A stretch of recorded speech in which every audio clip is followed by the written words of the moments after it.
பண்டைய இராச்சியத்தின் இதயத்தில் பழிவாங்கும் ஒரு புராணக்கதை வெளிப்பட்டது, தலைமுறை தலைமுறையாக அதன் மக்களின் நினைவுகளில் பொறிக்கப்பட்டுள்ளது. இது காதல், இழப்பு மற்றும் பழிவாங்கும் முயற்சியின் கதை. ஒரு காலத்தில் செழிப்பு மற்றும் அமைதியின் கலங்கரை விளக்கமாக இருந்த ராஜ்யம் இப்போது பழிவாங்கும் இருண்ட நிழலால் பாதிக்கப்பட்டுள்ளது. ஏனெனில் இளவரசர் அரின் தனது குடும்பத்தின் கொடூரமான கொலைக்கு பழிவாங்க முயன்றார். இளவரசரின் இதயம் நீதிக்கான தீராத பசியால் திளைத்தது.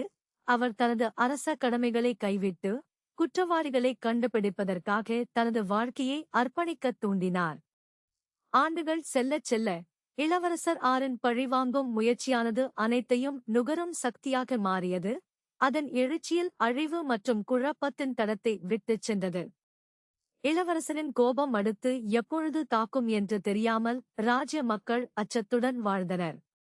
ஒரு காலத்தில் நியாயமான மற்றும் நியாயமான ஆட்சியாளராக இருந்த ராஜா இப்போது தனது குடும்பத்தின் இழப்பு மற்றும் அவரது ராஜ்யத்தின் வீழ்ச்சியால் உடைந்த தனது முன்னாள் சுயத்தின் ஒரு ஷெல்லாக இருந்தார்.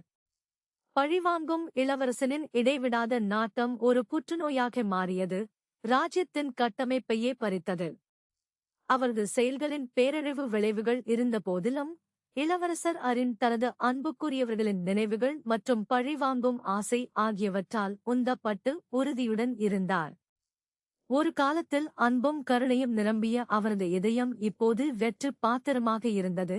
வெறுப்பின் கசப்பான சுவை மற்றும் பொறுப்பானவர்களை தங்கள் குற்றங்களுக்கு செலுத்த வேண்டும் என்ற தளராத உறுதிப்பாடு மட்டுமே நிறைந்தது.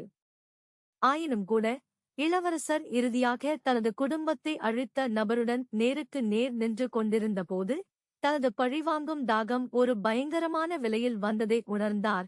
ஏனென்றால் அவர் இப்போது தனியாக இருக்கிறார், மேலும் அவர் கொல்ல முயன்றவர் தனது சொந்த தந்தை.